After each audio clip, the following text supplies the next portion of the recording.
భద్రాద్రి కొత్తగూడెం జిల్లా దుమ్మగూడెం మండలం దుమ్మగూడెంలో ముత్యాలమ్మ 22వ జాతర ఫిబ్రవరి 6వ తేదీ నుంచి 14వ తేదీ వరకు ఆలయ కమిటీ చైర్మన్ చుక్క గణేష్ రెడ్డి ఆధ్వర్యంలో ఘనంగా 9 రోజుల పాటు వేడుక అత్యంత వైభవంగా జరిగింది.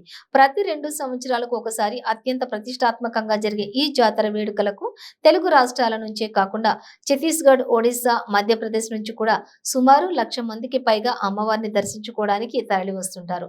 ఇదిలా ఉండగా ముత్యాలమ్మ అమ్మవారి 9 రోజుల జాతరలో భాగంగా 3వ రోజు, 6వ రోజు, 9వ రోజు గ్రామ పూర వీధుల్లో గరిగెలతో ఊరేగింపు నిర్వహిస్తారు. ఈ జాతరలో ఊరేగింపు కార్యక్రమాలు ప్రత్యేకంగా ఉంటాయి. ఊరేగింపులో గ్రామంలోని యువకులు ఆడవారిగా వేషధారణ చేసుకుని అమ్మవారి గరిగెలను తలపై ఉంచుకొని గ్రామంలో ప్రతి ఇంటికి వెళ్లి నైవేద్యాలను స్వీకరిస్తారు. ఈ సమయంలో ఆలయంలోని ధ్వజస్తంభంపై ఉన్నటువంటి గంటలు మోగడం అమ్మవారిని నిజ స్వరూపానికి దర్శనమని అంటూ ఉంటారు. ఇక భక్తులు కోరిన కోరికలు తీర్చే కల్పవల్లిగా అమ్మవారికి ప్రత్యేకత ఉంటుంది. 9వ రోజు ఆఖరి రోజు జాతర కావడంతో భక్తులు అధిక సంఖ్యలో పాల్గొని అమ్మవారిని దర్శించుకుని మొక్కులు తీర్చుకుంటారు.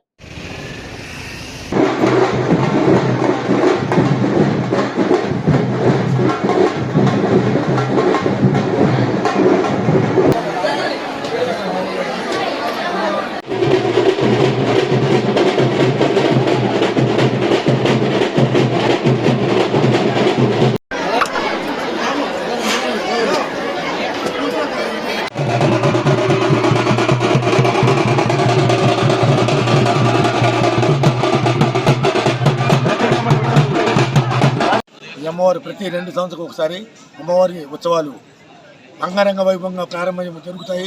అలాగే భక్తుల కోరికపై వారి యొక్క కోరికను నెరవేర్చే మహాతల్లి ఎటువంటి దుష్టశక్తులు లేకుండా ఎటువంటి భక్తుల కోరికను తీరివేసే తల్లి. ఈ అమ్మవారి ప్రాముఖ్యత ముఖ్యంగా ఏమిటి అంటే సంతానం లేని వారికి సంతానం కలుగు చేయుట ఈ యొక్క అమ్మవారి యొక్క మహిమ. అలాగే మనలో ఎటువంటి కోరికలున్నా అమ్మవారిని నెరవేరుస్తుంది. మళ్ళీ మనం మర్చిపోయిన అమ్మవారు మనం మర్చిపోదు.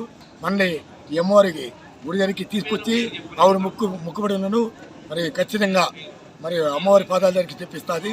ఈ యొక్క అమ్మవారి యొక్క మహిమ ఇది.